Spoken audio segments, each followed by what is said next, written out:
Greetings to each and every one of you. I would like to first begin by saying Happy NAIDOC Week 2021.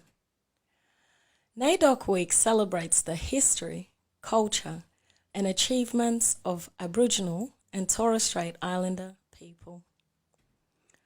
In Australia, NAIDOC Week is celebrated by all Australians and is a great opportunity for us from different ethnicity backgrounds to learn more about the Aboriginal and Torres Strait Islanders communities. Now, the full terminology of NAIDOC is National Aboriginals and Islanders Day Observance Committee. So please take the time to learn about NAIDOC Week. I feel that it is very important for our own personal growth and for us to also be happy to see what the Aboriginals and the Torres Strait Islanders are achieving today. Now let's begin with the 4th episode of the Voices of South Sudanese Women. After 5 months, we are finally on our 4th episode and I am absolutely excited. So with the 4th episode of the Voices of South Sudanese Women, it has come to my attention that it is time to open up and speak about the significant amount of young African Australians who are in prisons. On this episode, I'd like to speak and elaborate and also bring awareness to the community regarding the amount of young women and young men who are in prisons without emotional support or may be lacking financial support. Please keep in mind that I am no expert in this field, but common sense doesn't require us to be an expert in any field. Many young people within the South Sudanese community have unfortunately experienced racial profiling when it comes to the government authorities, for example, the police. Many of us strongly feel that racial profiling is one of the many factors here in Australia, which has resulted in our young South Sudanese men and women being put behind bars for a significant amount of time.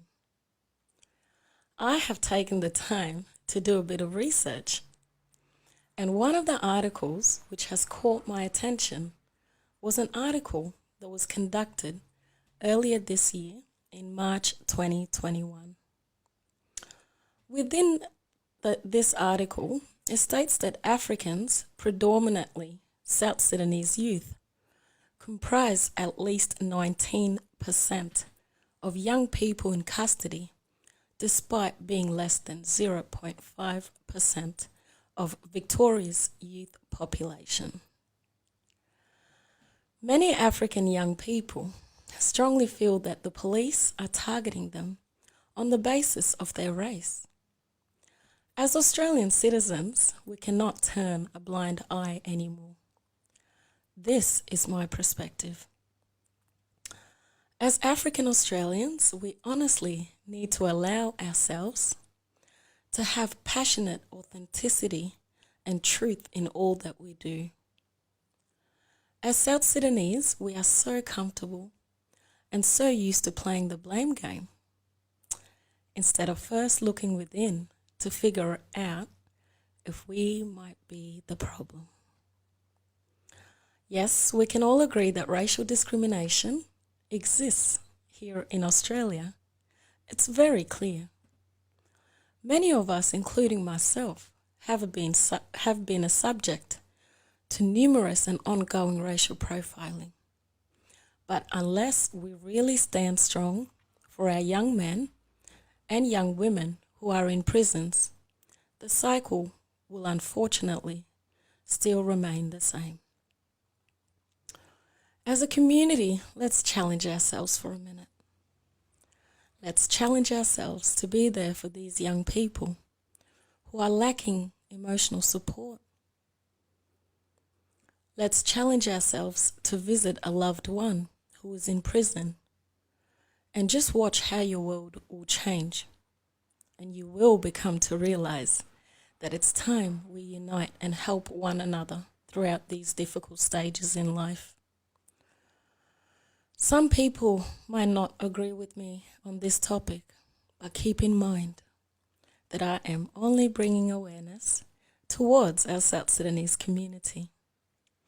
We have been sleeping for too long, and I think the alarm is ringing.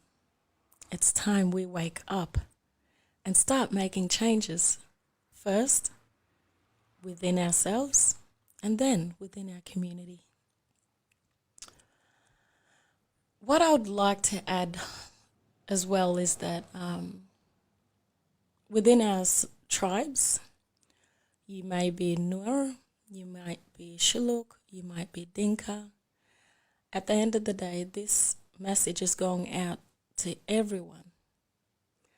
We need to be able to acknowledge the problem. Once we acknowledge the problem, we then come up with strategies and ways on how to fix the problem. I don't think it's fair for us to keep playing the blame game. I think it's time that we really start fixing things as a community. I must admit there's a couple of community members, such as a couple of elders, women, which took the time a couple years ago to go out into public and just talk to young people who may seem a bit lost or confused. And in all honesty, I think we need to bring back that type of group. We need to start organizing events. We need to come up with funding to be able to support these young people who are in prisons. One other thing I'd like to add as well is that just a phone call or a visit to a loved one in prison is already more than enough. These young people need our support in all different types of levels, whether it's emotional support, once again, whether it's financial support or physical support, such as going in. That would honestly make them realize that, hey, at the end of the day, I am a human being, but I'm still loved. So in regards to the amount of young people in prisons, these are the type of things that we really need to start talking about and start opening doors and start being comfortable to talk about these things, because at the end of the day, we are all here to help each other through our growth.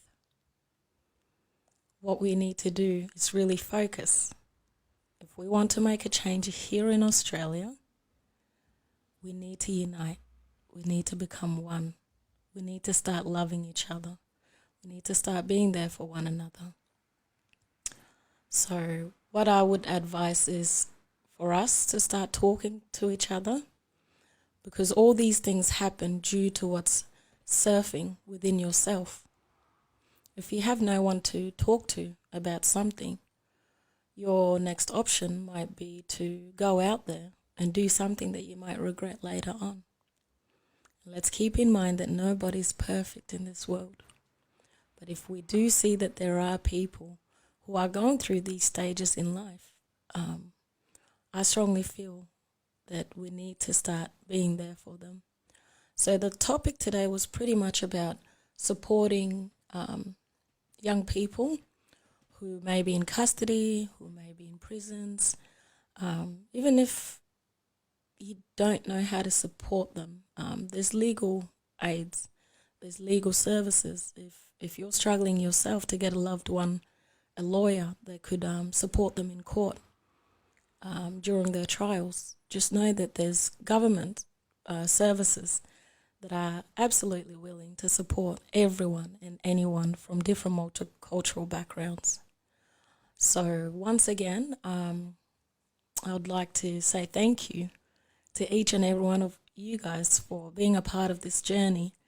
And I do hope that this table could be filled with so many people down the track, so that we can keep this up.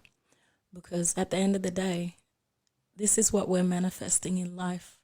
We're manifesting to be in a good place. Australia is a really good place, and it has a lot of opportunities if we just utilize it the right way. So thank you very much for tuning in. Thank you for your love and your support. And a big thank you to those community leaders who are doing the best they can to try and help our communities. So please, whether you're Nur, whether you're Denka, whether you're Shuluk, etc., let's all come together and help one another. Thank you for your time, and y'all have a very good night. God bless.